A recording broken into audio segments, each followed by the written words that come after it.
Hello, everybody. Hello, everybody. We're in a deep theological conversation already, and you missed it. Yeah. And we're not telling you what it was. And we got it's to a 11 secret. and we were like, why is it 11 o'clock? Time to go. Time to go. So many people are ready to go live with us because this is a live podcast.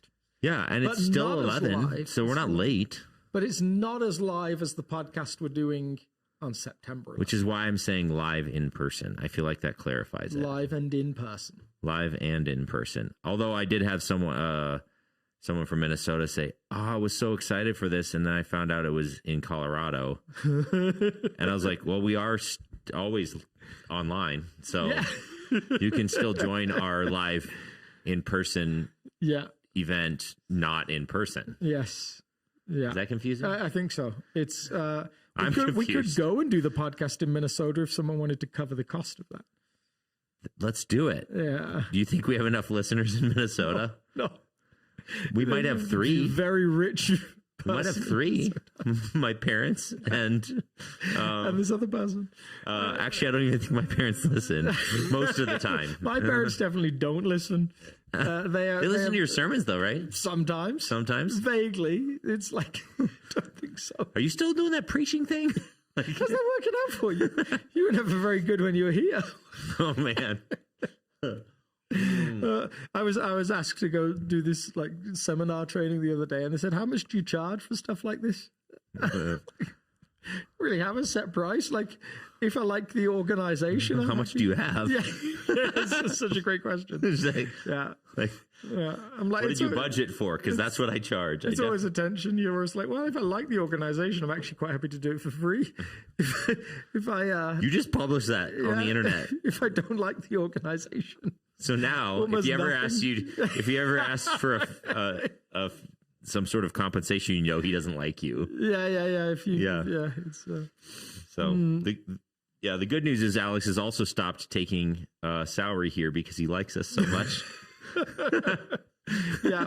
The bad news is I had to sell my house and my family. And he's probably not going to survive very long. It's probably anyway. What a delightful conversation. I feel like this is even more haphazard than usual. It does feel that way because usually it's just usually we're talking about something unrelated and at least it's one conversation. Yeah. Now we've started in 5 different directions. Yes, join us 2 weeks. Again, it is not on a Thursday. It is a Monday. So actually join us in 10 days. Yeah. Wow, it's going to come around quick. It is. So we're looking forward to that. We have, I think, 7 people registered and another 15 people interested in going. That's more than we thought there might be when we started. Indeed. So it'll be a rowdy bunch. Let me ask you this, and I'm discovering the answer to this live on not television. I love these questions. Are we taking questions on any subject? I think there should be some vague. Like umbrella. I don't know. What's the umbrella? Well, because I feel like that might be a barrier. They're like, I don't have any questions about the Sermon on the Mount. So you want people to ask? So I'm not going to show up. You want people to ask you about your sourdough recipe? Yes. Yes, you do. I do. I will show you my spreadsheet. Okay, bad example. Yeah. Just about anything I'm passionate about. Yes. I love it. We're going to spend the entire time talking about pickleball, disc golf, sourdough recipes. How about theological questions? I think that's fine, right? Red Couch Theology. Yeah. So are we inviting our listeners right now to not just ask questions about the previous Sunday sermon? That's what my question is. Yeah, okay. I think let's open it. So let's open up the gas tank. Bring your doozies, and Alex will specifically be answering the hard questions. And if you throw us some softballs, I might contribute. We've just been discovering that Aaron goes to seminary now. Yeah, I can't even say it, apparently. You just discovered this? Yeah. The going to seminary now means you're opened up to a whole world of fun different ways about thinking about things. Whereas I went to seminary back in the day when they were like, this is what you believe it well. Yeah. Go. I mean, I did go to Bible college around the same time. True, did, and also had that same experience. And you went to Moody, so they definitely told you what you were supposed to do. Yeah. Actually, my upper level classes, systematic 1 and 2, was one of the more balanced professors. I think I lucked out. I had this amazing professor, and he was kind of tongue in cheek with this. He was one of our ethics professors, and we were writing papers in first year, and one of the guys had kind of tried to give an opinion in first year, which again in this period of time you just weren't allowed to do. He quoted experts and then gave a vague conclusion of what the best expert said at the end. And this professor had this great Scottish accent, and I'll try and do it for everyone now. But he said, nobody cares what you think. You're just a student. I want to know what experts think. When you get to third year, maybe we start thinking what you think.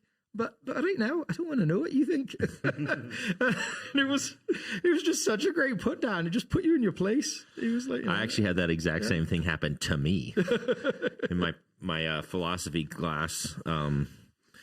My professor kept dogging me on my papers because I was like trying to come up with original thought. Oh man, nobody cares. When I was like, I'm not trying to come up with original thought. I'm just I just don't want to do research. I'm almost certain this is not an original thought. Like, yeah, it's probably written somewhere. I'm not saying that I've come up with something new. I'm pretty sure someone smarter said this and said it better. I just don't want to go read them. Every time I have thought, and it's been a long time since I thought this way, I think I've just learned the lesson. Every time I've thought I've come up with something original, it will be a matter of time before I find it in someone's work somewhere. Challenge accepted. You're going to come up with something original. I love it. Do it. Do it. I'm going to come up with a disc golf sourdough game. I guarantee that's original. All right, we have questions. I love it. Hopefully the questions will rein us in. Yeah, I hope so. But before we get to the question, let's give us some context. On Sunday, unlike last week when I said you preached the last message of the series, you actually brought the last message of the series, and we made a fun announcement. So could you give us both a summary of your message and what the announcement was? Which one would you like first?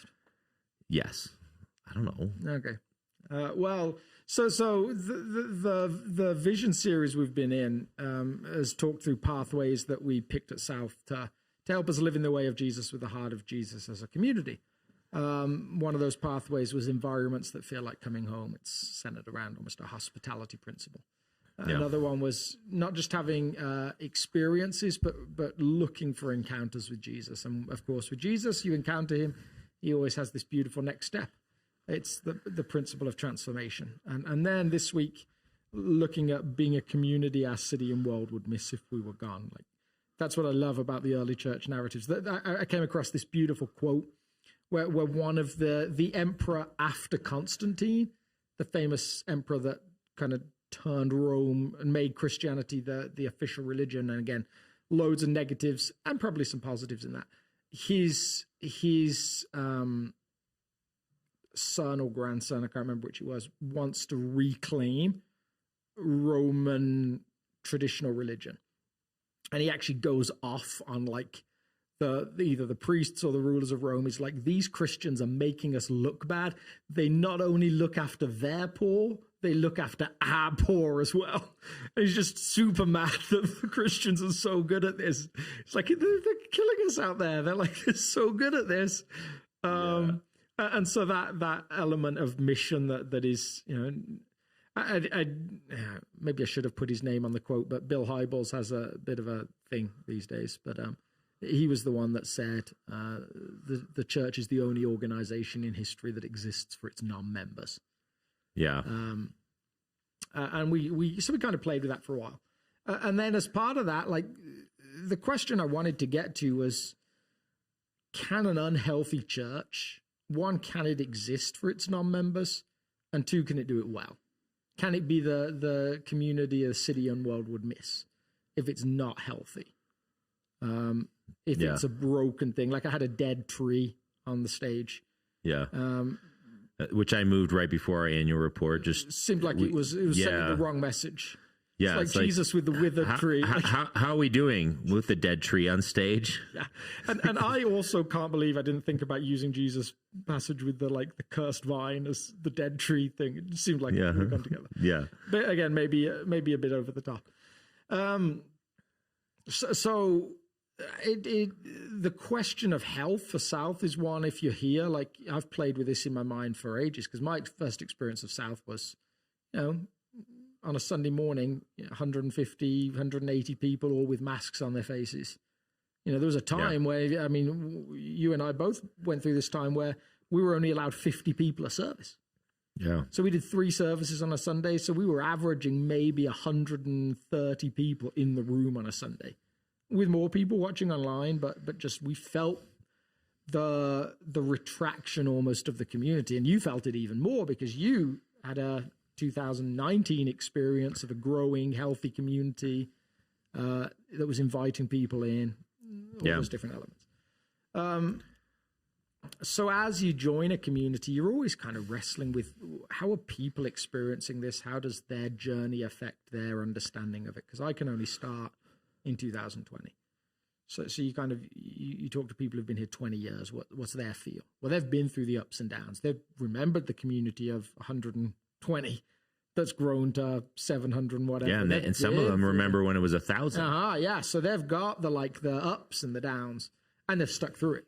Yeah. And then you've got people that were like, they joined during the 2019 peak or 2018 peak, and some of them left because they were like, when we were here because we liked Ryan, not because we liked South, maybe. Ryan was the former pastor. And then you got people who saw theological shifts in the community, because every community that's in a good way, I would say, is learning who it is, and it's growing, it's developing. And so there were people that said, no, this isn't my community anymore. They left. And so there's all these people that have said, either there were theological shifts that cost me some community.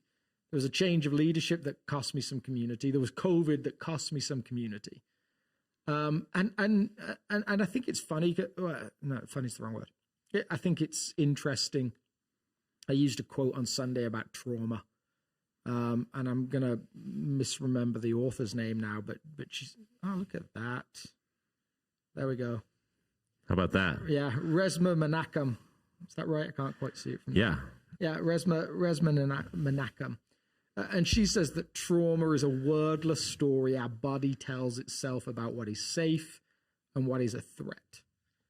And so when you think about life in a church community, Paul describes us as a body. And so somewhere in amongst our body, there's this unspoken sense of am I still safe here? Am I still known here? Do I know who's here? Can I enter into this joyfully in this season of life? Yeah. And it's almost to me, it's this, you remember the story of the little engine that could? Yeah. It's almost like this hill that we've never, in 3 years, even though we've added quite a few people at South, it's always felt like this hill, I'm never sure we've quite cleared the top of. Like the hill of trauma. Yeah. Yeah, we're it's still this story that lurks. So what about someone who came 6 months ago and they're like, trauma? What are you talking about? So they might be affected by it without knowing it. They might be viewed with suspicion by others because of that trauma. They might have not been able to really feel like they've attached healthily because of all those things going on. And again, I wonder whether that's just not inevitable in any community that's been around for a long time. But I think it's our job. I think as pastors, we can really be tempted to think it's our job to grow the church. And in actual fact, Jesus said, I'll build my church. I think our job is actually to try and provide health and lead the community into health as it appears to us. Yeah. So by way of summary, the portion of the message that was honed in specifically on our sort of vision pathways was about basically being an invitational community, a community that would be, missed, that would be all of these sorts of things, outreach oriented, looking out. And then the irony of how you pivoted that is you switched towards the subject of hey, we as a church family, there's some undercurrents of trauma that still lurk under the surface, and that may be preventing us from looking out well. Is that correct? Looking out well and and actually doing a good job of welcoming in. So the parable of Jesus that I used is this really short one where he says the kingdom of heaven is like a mustard seed. Yeah. It starts off small, it grows into the biggest of garden trees, and the birds of the air come and land in its branches. So I guess my unspoken question was, do birds land in dead trees? And maybe in... You should have spoken that out loud. No, that was great. Good line. I like it. And maybe they do in gardens, but when you turn that to the metaphor of the church, do birds land in dead trees? Do people come to receive life from a tree that's dying in and of itself? So and I would say South is a community that desperately wants to be healthy. I just have more questions about maybe whether it is as healthy as we'd like it to be. Yeah, and so like you and I know midweek you had a little bit of tension around stating it that way, because it's maybe hard to tell a community, I'm not sure that we're that healthy. Yeah, and it's hard to say that as the pastor of that community. Yeah. I mean, there's a felt responsibility of, if it's not healthy, some of that feels like it's on me. Yeah. And again, I can certainly, it's certainly easy to take too much of that on yourself sometimes, but I had a few people afterwards as I was talking through this that said, we were like turning to each other, we were like, he's quitting, he's leaving. It's almost like that they were expecting the takeaway to be like, it's not healthy, it's my fault, so I'm going. Yeah, which is a fascinating illustration of exactly what you're trying to say. Yes. The fact that those folks, we've said goodbye to significant leaders enough in recent years that the first place, the well-worn path in their soul was he's leaving. Oh my goodness, he's leaving. Like, that's not, that's a sign of trauma, that's the first place that minds went to, as you said the words. And so we've decided as a leadership team, the first thing they think is, I've been here, I've heard this from the pulpit before, he's leaving. And so one of the at the time elders, and it's funny how these things come back to you. I'd forgotten it for maybe a year or two, and I was reminded of it maybe a year or so ago, and I've brought it back to memory at different points. Then one of the first things they said to me is, at South we have what was the phrasing? At South we have this inbuilt narrative that we find a pastor that we love and a bigger church comes and steals him away. Like that was verbalized when I was interviewing. Interesting. Like so that story lurks enough. Even like in people that have been around for ages of like, oh yeah, it's just a matter of time.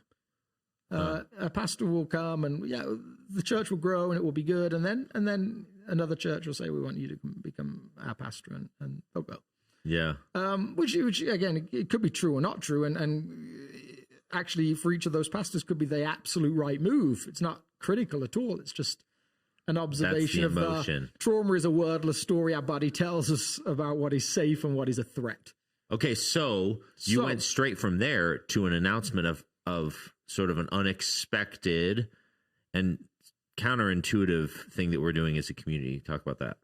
So there's for as long as I've been here and for many years, I mean, you might remember the date that it switched. South has had 2 services on a Sunday morning.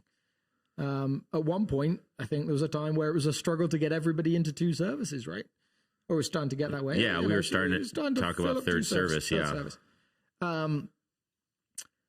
And actually, since over the last 3 years, we've kept adding people. We've been growing at this, steady, somewhere between healthy pace, 8 to 12% every year since COVID. So, you get to add 50 or so people a year, and then you're probably losing some people through death, through moving away, all those different things. So there's probably more people than that are actually joining the community, and so. We're at a point where if we were one service, and we've been meeting as one service for the last 3 weeks in the Vision series, if we were one service and had been for 5-10 years, as a lead team, we'd probably be at a point where we'd be saying, okay, we're going to start to think about a second service. What's our plan? Like, where are the ramps to keep growing? And somewhat counterintuitively, we're actually going to go from 2 services back to 1 service.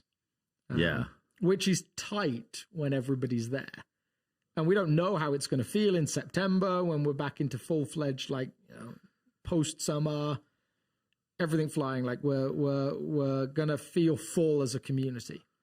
Yeah. But I think as we talked about we're right in the edge of that. Yeah. Yeah. With this question of, like, health and how you chase health and how you overcome trauma, it just felt, as we talked about it, like this is an opportunity that we have now, that if we continue to grow at the same pace, in a year we may not have, and in 2 years we may not have. But right now we can be one community in one space. It comes with some sacrifice, but we can be that community together, and that might be a very healing thing.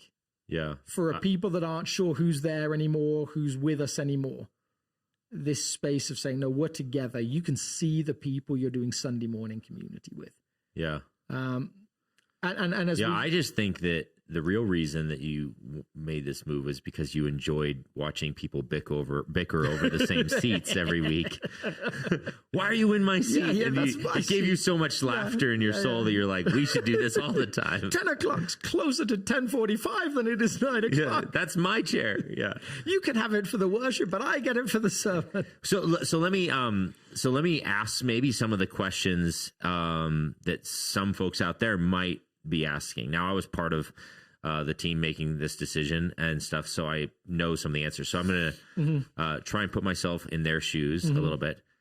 So you made the statement that if we had been at 1 service all along, right about now, we would be considering having to expand.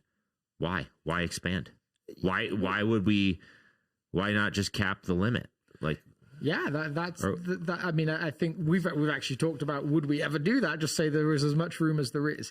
I think you at that point, you go one of 2 directions. Because I think, again, growing churches, living things grow.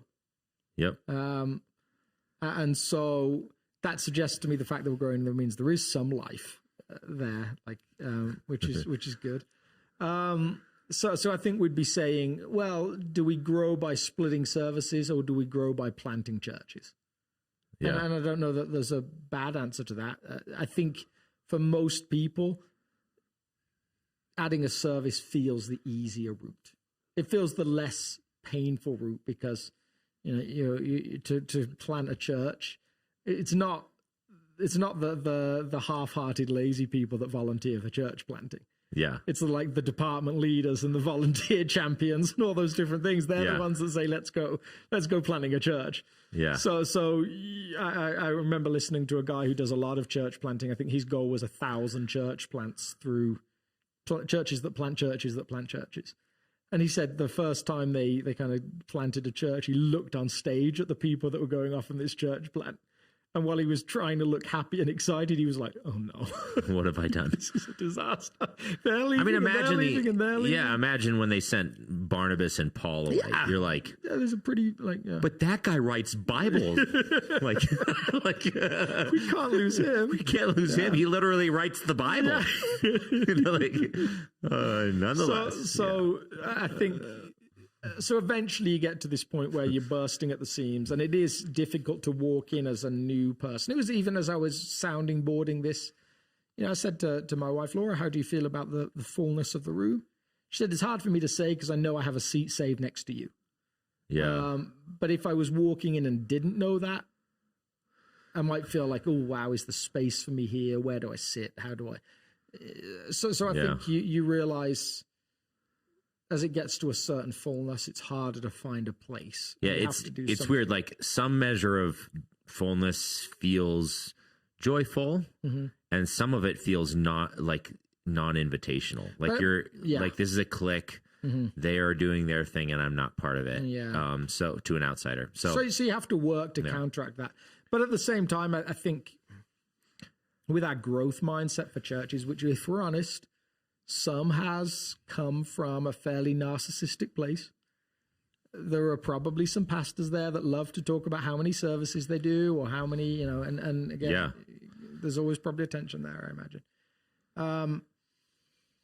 There can be a desire to go to 2 services maybe too quick. And actually last night I was just chatting to a member of South who he said, it's so weird. My parents' church is actually going through moving from 1 service to 2 at the same time as our church is going from 2 to 1. And he said it's traumatic over there. It's this like, oh man, like we're losing people because it doesn't feel the same anymore.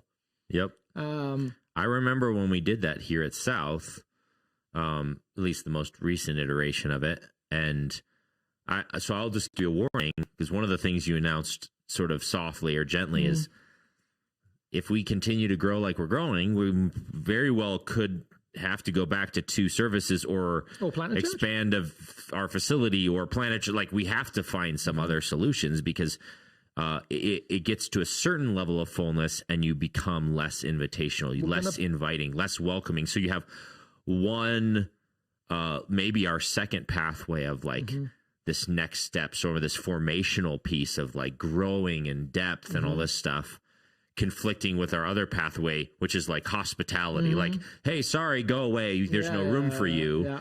And eventually you're going to get to the place where those 2 start to fight with each other, and we're probably gonna have to go back. And I will say from experience, it was way more painful to break into 2 services than it is for us to just continue with the 1. Yeah.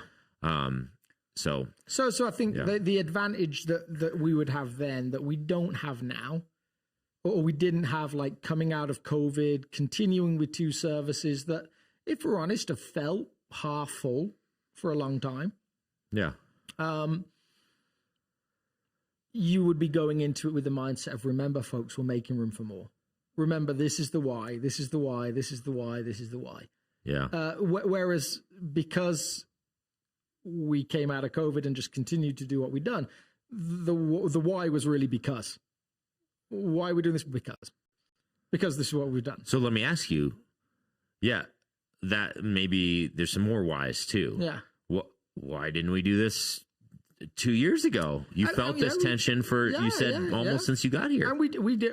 You and I and Yvonne and different iterations of that team have talked about it in the past.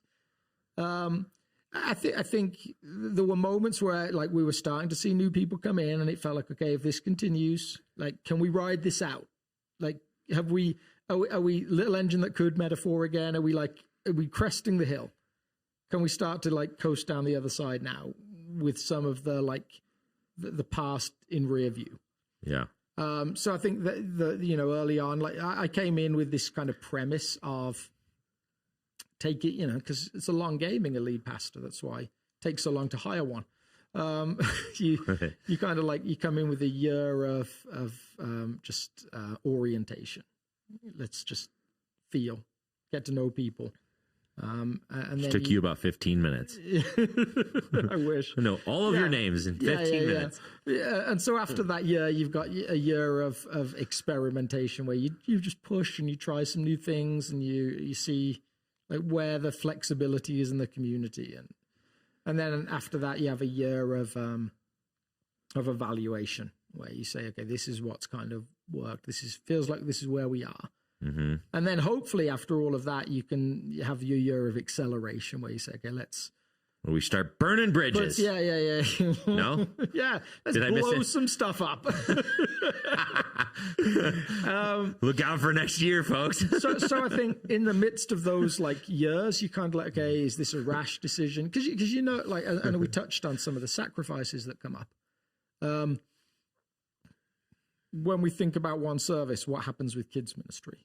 Yeah. We have some great kids ministry volunteers, and we're now asking them to miss a service, to catch up on podcast, worship with kids and make that their primary worship experience. Yeah. Now, the payoff, if you like, or the joy of that is that in recent times with our 2 half full services or 2 3/4 full services or occasionally full feeling service, they've gone sometimes from having 5 kids in a class in multiple grade classes. One service to the next week in the same service having 20 kids and then flipping back. It's hard to gauge what you're expecting. So that is an emotional journey for a kids teacher. Now we're saying like we're concentrating all of our kids in one area, and so just imagine what it is to have like 100 kids and leaders together worshiping in that environment. Like you and I both said, like, can we go to that service? Yeah, that sounds really fun. So there is this beautiful gift and payoff to that. Yeah, but it does require enough vision and belief that no, this is worth it. This is where God has given me talents. This is where God is asking me to invest my energy at South. Yeah. So there are sacrifices there. There are sacrifices for the people who say, I actually love and crave an empty worship space. Like I don't want full. My personality is I want to sit at the back. I want to feel like the space all around me. So there's a sacrifice there. It's never as simple as everybody wants this in church. Yeah, which is why, like, you know, if you're wondering, like, oh, they just heard lots of positive reviews and therefore they made this decision. And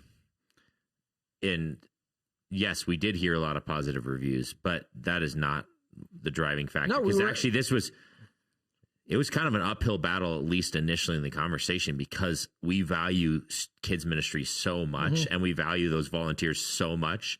Even though we thought this might bring some significant healing for our community, it was still barely worth it for us, because that's how important kid ministry is. We're like, yeah, but kids ministry, like over and over and over again, we're having the conversation. We're like, yeah, but it was we're some health. We're going to help our community thrive. Well, yeah, but kids ministry volunteers are so important. So this was with a little bit of fear and troubling. It was not like, oh, the reviews are in and we just sort of take the least path of resistance for the, you know, it's not a sort of a democratic system of like, we've heard a bunch of folks love it. If you overthink every decision to the point of trying to figure out if everybody feels exactly the same, it's just, I mean, it's, what's the word when something freezes something? It's not freezes, it's a better word than that. Crippled? Maybe. It'll come back to me later. It's not like, anyway, it stops you moving. I'm going to thesaurus this later. Clearly my mind isn't in my, I'm losing my perspicacity. Wow. Okay. All right. So it was in the last place you left it. You always have those like, oh, how will this person feel? How will this person feel? And you actually leading a community, you can't do that. You have to say, what's the best thing for the community? Yeah. Leadership isn't curating every single vote and then making the decision to the lowest common denominator. Leadership is actually like fervently seeking the face of God and saying, all right, regardless of how hard this might be, we're going to make that decision. So I do want to get to our question, because I think it'll be enough to fill up the rest of our time. Yeah. Wow. It's a good question. It is. It's a great question. But by way of summary, I wanted to go back to this quote, partially because I thought it was brilliant the way you set up this announcement. You said, and again, some very counterintuitive things. Hey, we want to have our eyes looking outward. Our eyes looking outward. You know, be a community that would be missed if we were gone. So let's look inward at some trauma and make a decision that seems like it's just good for us. Like that felt like, wait, I'm like, if you were evaluating how your logical flow of thought was progressing throughout the message, folks might have been like, wait, this seems counterintuitive. And this quote, which we already put on the screen once, but I'm going to put it up again. Just by way of summary, is this trauma that it's not just like leadership changes, it's COVID, it's lots of people leaving, people just lots of transition, but it's also a general cultural trauma of like, we really stink at relationship in the West. Like as a staff, multiple over the last 3 years, we've won a subject that keeps coming back over and over and over and over again is Western society struggles to cultivate deep, vibrant friendship, deep, vibrant spiritual friendship. How do we help our community grow in this area? People are, even on staff, we're feeling like disconnected, or do we have those deep friends, spiritual friends, that sort of thing. Anyway, so that's a trauma. Anyway, that's the trauma. But then this is, I think, what's fascinating about this quote. Trauma is the wordless story in our body that tells itself about what is safe and what is a threat. And if we have a posture of everyone coming into our community as a threat, it's just not even a possibility to fulfill the outreach thing. Outreach is a threat when you're in trauma. Reaching out, looking out, because that means change. That means adding a second service. That means maybe adding a third service. That may mean a ton of things. Like outreach is by its nature change. And so it can be very threatening. And so we have to heal the trauma almost as a prerequisite to that. So anyway, there's my, I thought it was masterful, man. I loved it. Thank you. There's my my 3 minute. If only you'd have said, "Do birds land on dying trees?" That would have sealed it. That would have been awesome. Anyway, so our question came in, and let's see, we pull it up. I gotta get this quote off of the screen. I love how you make all the things just flow together.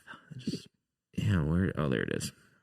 All right. The question is, I agree that the church exists both for its members and for its non-members. I appreciate the conversation on health. However, I experience dissonance when wrestling with how true that is for South. Looking at our organizational structure, our budgeting, our programming, and our events, and our volunteering, we appear to skew heavily towards serving our members, but perhaps that's our calling. Would you put a number on what a healthy expression of this duality is for South? Is it supposed to be 50-50 or 100%? If yes, where do you think South is at and why? How do we move towards health in both areas? So maybe to put this in my own words, do we want to be 50% outreach, 50% in cultivation, inwardly focused? What's the right balance? Where are we at currently, and what's the dream? Yeah, I love that. So it's there has been a time, I believe, in South's history where the budget was 50%, 50%, or was close to. Yeah. 50% went on outreach or missions, and 50% was spent on the working of the community church. Could we get back to that? Should we get back to that is a great question. So there's the faith answer that says, I love that dream. There's the challenging answer of the pragmatic answer, which always feels a little dangerous in church. Like, oh, wow, I'd love to see us get to 20% first. So I wonder sometimes when we think about vision, whether what's the health in saying something that feels unreachable to 50% of people in the room, 80% of people in the room. And yet we've talked about times how many people believed Kennedy when he said we're going to the moon? Probably not very many, but he was the response was well, that sounds amazing. We should do that. Yeah. So our goal has been incremental at the moment. We said, what if we raised the percentage by 1% every year for our outreach budget? Let's just nudge it another percent. Let's nudge it another percent. Let's nudge it another percent. So I think this year we were at 12%. What happens if next year we can get to 13? That's the long game. Yeah. And in my mind, you just keep going. You don't stop. Yeah. But I do agree that at the moment, it definitely skews this community, this people. And I wonder if some of that isn't just is that not the product of the squeaky wheel gets the grease? You can almost no one outside is saying, vote for us. No one outside this community is saying, hey, South, why aren't you sending more money this way? They don't know the Except budget. for some missionaries, maybe. Yeah. So, maybe so. But for the most part, like, we're not going to get like a huge amount of people like in our community outside our church community saying, yeah, where's all the stuff we need, South? But internally, we might have that dialogue. Like, oh, we'd love to see like a second person in kids ministry on staff, or a second person. Like, and that culture can be easy to breed. We actually had this conversation around men's ministry recently. There was a conversation briefly around, can we find a staff person for men's ministry? Yeah. And my response there was really like, we got to get over this idea that everything gets staffed to make it happen. Like, there was a time where we used to start it and someone was passionate about it and it was volunteer run. And maybe we got to a point where we said, arguably some of the best things we do. Yeah, absolutely. Yeah. Yeah. And sometimes we got to a point where we said, oh my goodness, this can't work without someone on staff like who's taking care of it now. It's just too big. But there's been other things that have continued to thrive without a staff person. Yeah. And so, like, we've got to get over the idea that the way you show you care about it, or the way you make it happen, is there's a staff hire. There's got to be more stuff that's championed by volunteers. So I think, to me, like, I think 50-50 is a great dream. Like, I'd love to see us hit 20 in the next few years. Well, so I have my questions about 50-50. Yeah, that's fair. And here's why. You actually used a quote. I think it was this Sunday. If not, it was in this series. You used a quote from Dallas Willard. That was this weekend. That I think is a subtle pushback on a 50-50. And again, what's the content of the 50? Is it budgeting? Is it staffing? Is it organizational structure? Which are the things mentioned in this question? So depends on the subject matter, which category you're talking about. But, and the quote goes like this: the church is for formation. Formation is for evangelism. Yeah, that's not scripture. That's Dallas Willard, which is pretty darn close. Just joking. But that's Dallas Willard's opinion about the role of God's church in the world. Yeah. In other words, if I am imagining how he might make the argument that that's the case, he might turn to a passage like, what a pastor's supposed to be doing, training people up for the work of the ministry. In other words, a pastor or a church, the organizational side of the church is supposed to be investing in its members, and then its members are supposed to then be the natural outflowing of that is the outreach. Yeah. And I think that, like, to me, I think you're right. The question is in what area. It might be that staffing is 90% community orientated and 10% outside orientated. But it might be that on a whole budget level, 50% of the inflow to the community is going out to other things that aren't South things. Yes. And I think sometimes it's our scarcity mindset in churches that tells us we can't get there. I got a chance to hang out in a small group thing with a pastor called David Platt a bunch of years ago. And actually, theologically, we have a bunch of disagreements. Like, we're not particularly on the same page for a lot of those things. But what amazed me about him as a person was some of the ways that he demanded his church practice generosity. So he said at one point in their year, someone gave them $500,000 on top of their budget. They'd met budget and $500,000 turned up. And the elders were very much of a mindset, let's put that aside for a rainy day. Yeah. And he was like, I don't think Jesus would do that. And so he said, like, let's go find the best way to give $500,000 away. And so they did some research, and a guy knew a guy at World Vision, called him and said, what would you do with $500,000? And the guy said, well, we're trying to plant churches and orphanages in India right now. We got the budget's for 21, but it's going to cost us $25,000 per site. And so he came back with this idea, and they looked at it and said, wow, to do that's going to cost us $525,000. And so he said, I got to call the guy at World Vision and said, we'll take India for $500,000. Like you said, it was so fun to be able to do that. Yeah. And they actually left themselves with having to find another $25,000 instead. Like, they were under budget. They were over budget. Yeah. And so I think is that like for every church? Maybe not. Like maybe that's too terrifying for lots of churches. But I think somewhere like that generosity, scarcity thing, it plays on our minds. Yeah. Our call is to be generous. We also live in this sense of scarcity. Yeah. What happens when this generation of great givers stops giving? Which is a sign of trauma, by the way. Yeah. Anyway, carry on. I think you're absolutely right. Yeah.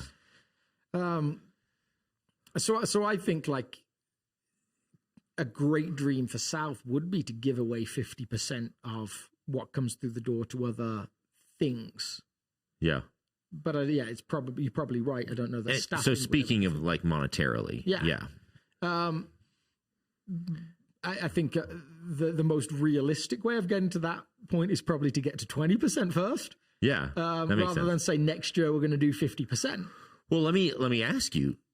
You used the quote. I think you used it in like to support something slightly different, like or adjacent to that subject. But do you agree with Dallas Willard? Because there's debates. Like not everyone agrees with that. Yeah, the church is for evangelism. Some might say no. The church exists to fulfill the Great Commission, which is clearly evangelistic. Boom. Like. Well, that's end been of a story debate as well, right?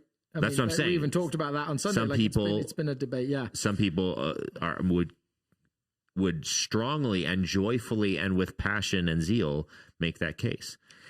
I used it to illustrate the point actually of being a healthy community, and that being actually leading us to fulfill Pathway 3, which was to be a community the city and world would miss if it were gone.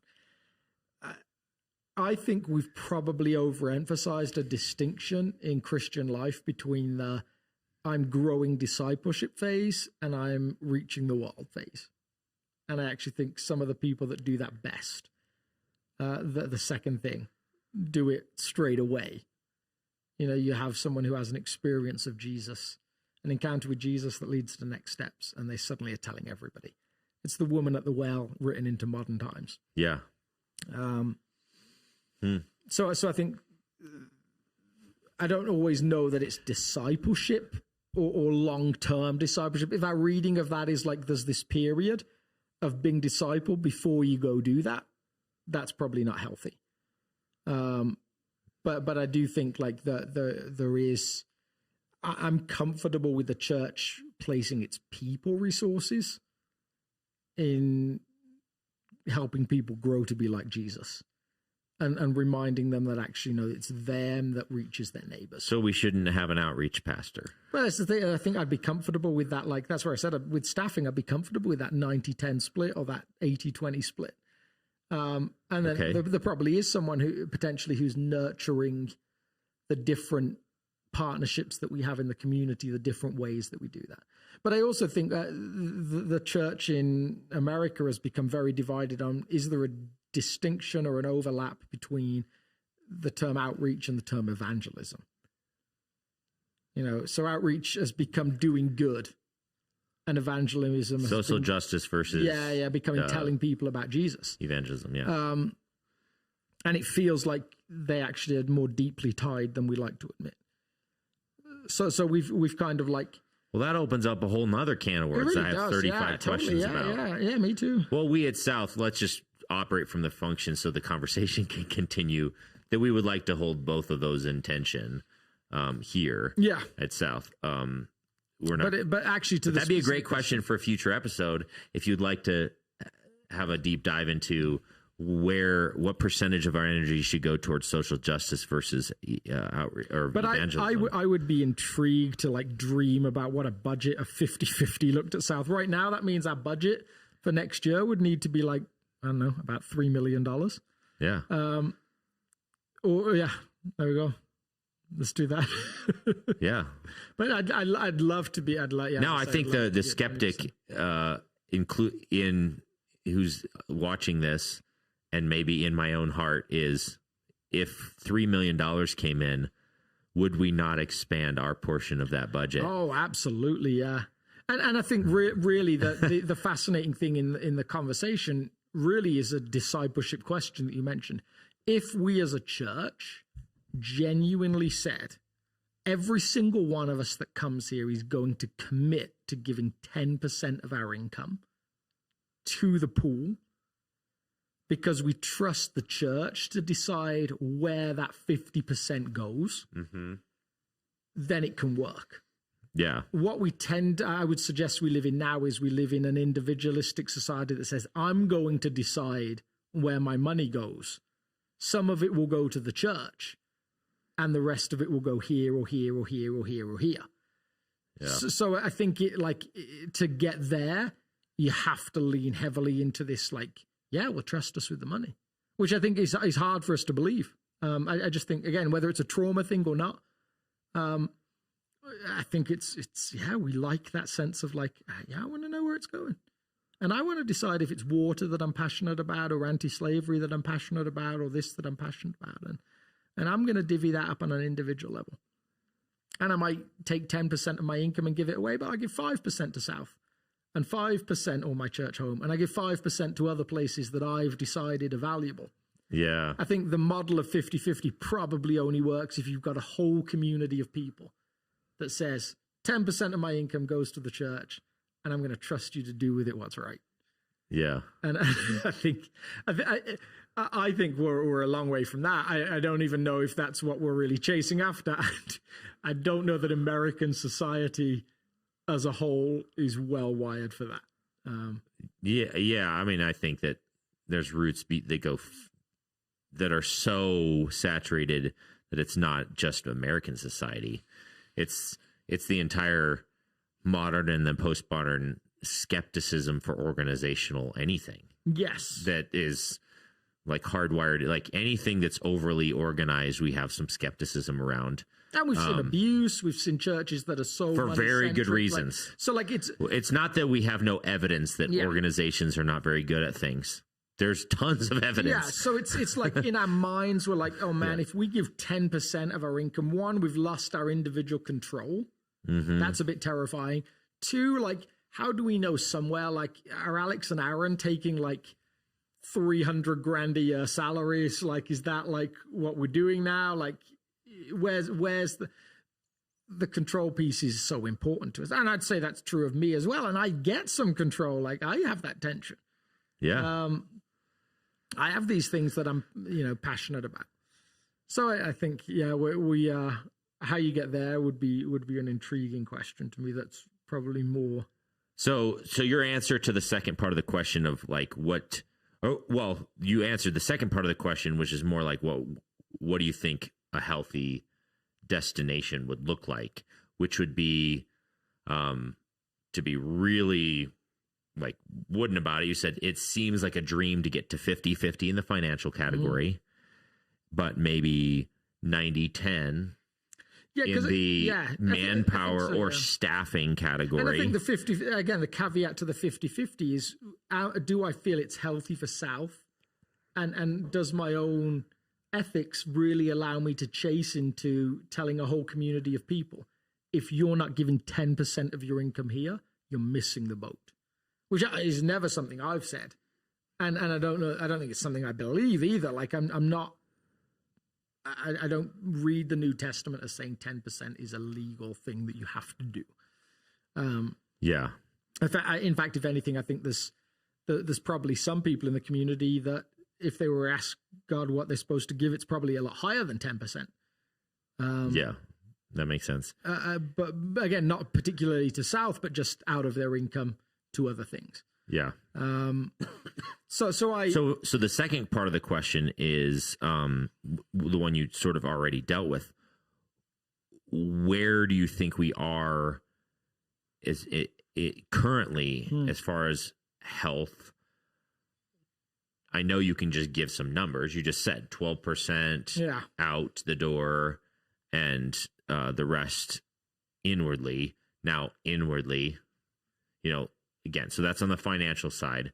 But where do you think we are currently as far as health is and how we are structured organizationally, meaning leadership structure, org structure, our philosophy, where we ask people to volunteer, budget structure, programming that we offer, the events that we offer? Where do you think we're at as far as health in this balance between out and in? Yeah, and I would say where I would say dishealth is the thing that we've talked about time and time again. It's the scarcity mindset of like, we're just about breaking even. We're just about getting enough volunteers. So to me, the lack of health is like,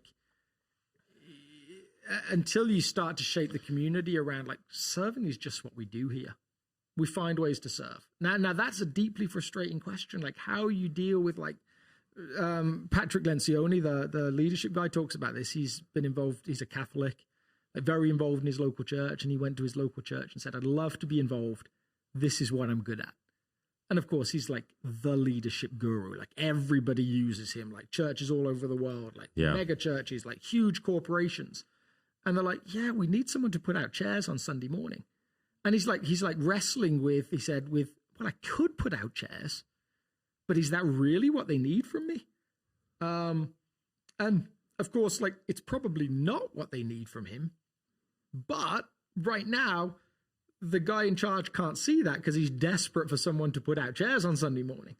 Like his energy has been sucked by a really mundane thing that isn't getting done because nobody's willing to say, I can own that piece. And I think so I think when churches get into dishealth, it's really hard for them to be dreamy about, imagine a world where like 50% of our volunteers are orientated around serving in the community or reaching the people in their neighborhood that don't know Jesus. When we're like, oh man, like 40% of people that were supposed to do kids ministry this week canceled. Yeah. And now I'm calling around the other 40%, the other volunteers, asking them to cover things like that. Like that's what I think happens when you've got too small a number of people holding too much of the weight of responsibility. Yeah. I remember some wisdom that the now president of World Venture gave me when I first came on staff here. I was full-time there and part-time here. And I was, again, I was working at a mission agency. 40 hours a week, 60 hours a week, I'm spending my mental energy thinking about outreach, missions, global. And so I come on staff at a local church, and of course, I'm obviously going to carry all of that energy in. And I kept wrestling with, okay, they're not doing enough outreach, they're not engaged enough missionally, whatever. And how do I spark this? And then the president of a mission agency, who was a mentor of mine, I asked him, like, how do I move the needle to get them to focus outwardly? And he actually said, everything, he'd been mentoring me through the beginning portions of about 2 years of working part-time or a year and a half of working part-time. He said, from everything I've heard you describe this church, it sounds like a church that is healing. It sounds like a church that is establishing new hope, new dreams, new momentum. He says, be patient. Yeah. The outreach is an overflow of a healthy church that is like, it's outreach is this margin overflow of all things: volunteering, finances, vision, structure, strategy, and those sorts of things. And so he said, it sounds to me like you guys are killing it as far as growing in the healthy things that you should be growing. Like we were underwater when I started financially. We were underwater staffing wise. We were underwater like in so many categories. He says, just be patient. Yeah. It sounds like your leadership is going forward in those sorts of different areas. And I that's not the answer I expected from him. I thought president of a mission agency, he should be like, yeah, those stupid church people, they never signed up for. They never focus on global missions enough. And now that I've been on staff for a while, maybe I am those stupid people. And I'm trying to get a cop out. But I do think that there is so much truth. And if you use the illustration of like parenting, if your kids are starving, should you feed everyone's kids in the neighborhood prior to your kids? And the answer is maybe in a God's economy, because there's maybe an infinite amount of bread that keeps getting multiplied because of the way that Jesus works. And that's what you're saying. Why do we have to do either or? But for a parent's heart, you sort of say, okay, if we can get some healthy, established children, we can just multiply our output to reach those outside. Maybe that's a cop-out. I don't know. What do you think? Do birds land in dying trees? That's a good question. Yeah, you should preach a sermon about that. If only. You missed your chance. When will you ever get a chance to preach again? I'm going to write a book called Do Birds Land in Dying Trees? They love dying trees. There's no leaves to get in the way. Unless they like shelter. True. I'm just joking. All right. Well, anything else you want to cover? We're actually at an hour as well. And someone told me the other day, I love listening to your podcast, except when it's too long. Really? Yeah. Well, I don't believe you, because we're right at an hour, exactly on the nose, and it's going to go over because I can't find the stop button ever. Bye. See you guys. Bye.